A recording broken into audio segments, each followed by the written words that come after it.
welcome to an algebra video tutorial learning about line of fit, linear equations, and linear modeling. So we just did an example in my previous video looking at taking a graph and how we find a line of fit by hand. In this video I wanted to go over using the Desmos calculator. It's a great online calculator that's free to use. It links to your Google account.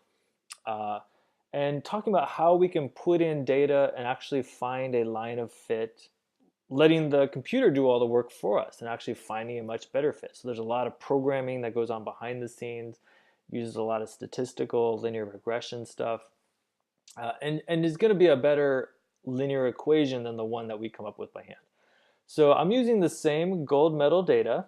So this shows from 1964 to 2012. These are years of Olympic Games. These are the gold medal winning times for the women's 100-meter Olympic dash. So you can see they do seem like they're decreasing, and if we look at the data, there is some trend, there's some weird spikes, there's some outliners, but we're going to find a line of fit that seems like it may fit this data and come up with a linear model. So to do that on the Desmos calculator, obviously you need to put in your data. So we go to add an item, insert your table, and then once you have your table made, you can fill in your values, your x and y values. Notice the x1 and the y1.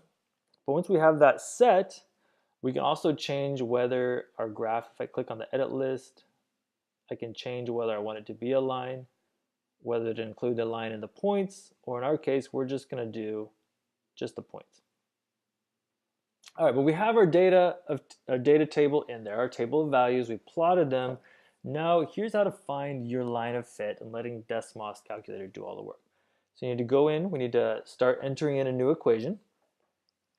And we're going to put in that slope-intercept form, y equals mx plus b.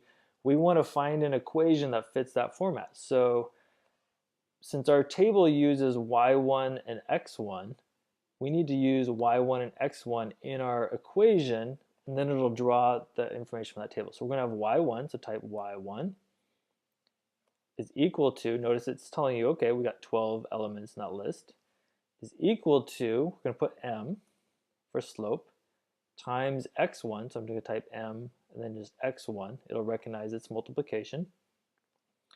Oh, I got to go back a step. It's not an equal sign. We have to use this little squiggly line tilde thing, so I'm going to go into functions. Whoops, not in functions. I need to go to the calculator, functions, stats, right here. This little line, so this means approximately equal to. So it's finding a line of fit, so I can't say it's equal to, it's got to be y1 is approximately m times x1 plus b. I want a linear equation in that form. All right, it gives me some values here now, right? So let's interpret what is this all saying here. Well, it's giving m and b for us, so it's calculating here's what your slope should be and here's what your y-intercept should be.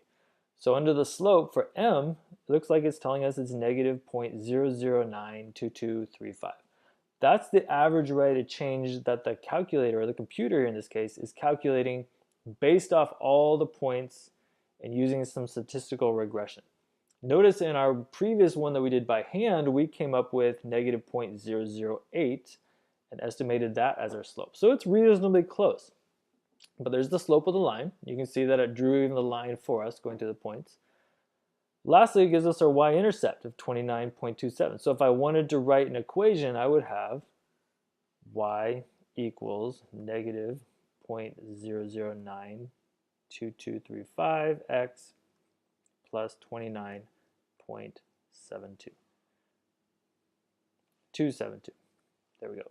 And notice it fits right over that line. So it's telling us here's the equation of the line that you want to use. It's the best fitting line that's going to fit the data you gave me.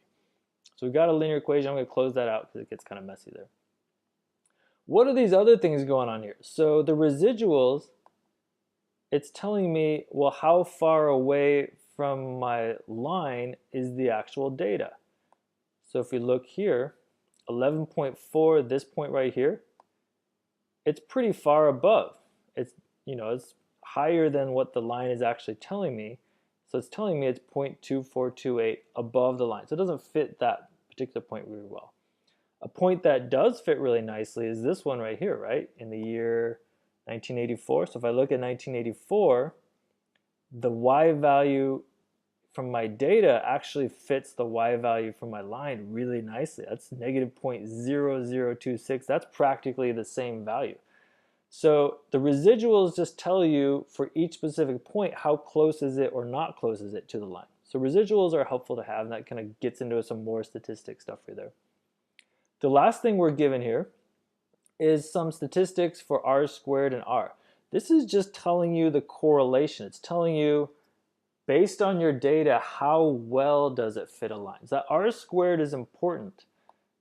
If your r squared value is 1, that means your data fit a linear model exactly. It means there's no difference, there's no points above or below. Every point is on the line. It's a perfect fit for a linear equation.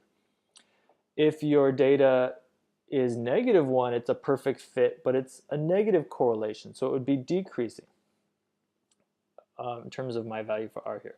So what we want to look for is values for r squared that are really close to 1. It means it fits well. If my value for r squared is really close to 0, it means it has no fit at all. It means it doesn't fit even sort of remotely a linear pattern. So our value for r squared is 0.466, which means it kind of fits a linear pattern, but it's not a very good one. It's not a very tight one. And you can kind of even see that from the data here. There's a lot of points are pretty spread off. You could make an argument it kind of follows a general trend, but it's telling me my values aren't fitting very tightly. Now it could be if I take out these two outliers, this point, if I take out this point, I think we would see our values increase a lot. So let's go ahead and do that. Let's adjust that. We'll take off 1988.